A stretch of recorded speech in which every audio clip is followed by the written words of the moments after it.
Bonifacio, ville de culture, accueille cet été 2 événements incontournables.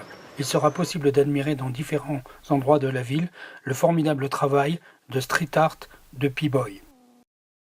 Alors en fait, comme je venais souvent en vacances à Bonifacio, je me suis beaucoup intéressé à l'histoire de Bonifacio et justement je me suis dit que j'allais peindre quelque chose qui allait rentrer en résonance avec les gens de la ville et quelque chose qui allait aussi faire le lien avec, comme moi j'étais un touriste à la base, faire le lien entre touristes et habitants de la ville de Bonifacio et donc j'ai pris des thèmes qui me paraissaient assez larges et en même temps qui créaient ce pont entre les gens.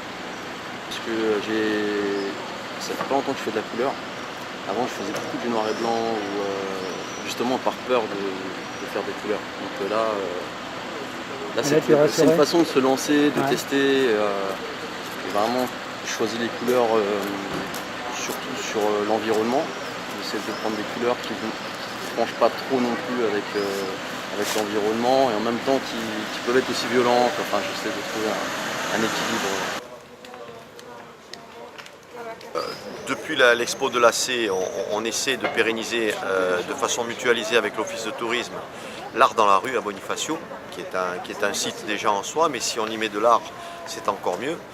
Et ici, avec l'expérience supplémentaire est tout à fait agréable d'avoir de la performance en direct. Donc le public est ravi, bien entendu.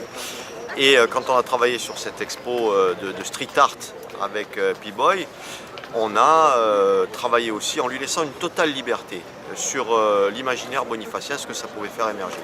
Ici, on est devant un portrait de légionnaire, donc il a saisi la présence de la Légion étrangère entre 62 et 82 pour faire une performance sur la place Saint-Erasme ici. Et c'est vrai qu'il y a quelques décennies, les légionnaires, les képis blancs passaient par là, et puis c'est une tranche d'histoire qui est éphémère, mais qui est importante.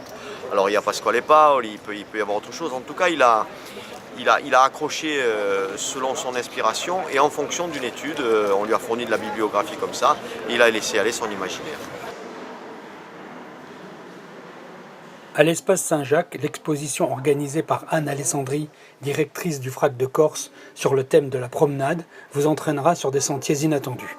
Elle promenade, l'exposition, et c'est une invitation à suivre les artistes à partir de parcours qu'ils ont réalisés, qui sont réels ou imaginaires, et qui les ont transportés dans des univers différents et qui leur ont inspiré aussi des œuvres qui sont toutes très particulières et qui font preuve de sens critique vis-à-vis de la société, mais aussi de poésie et d'humour.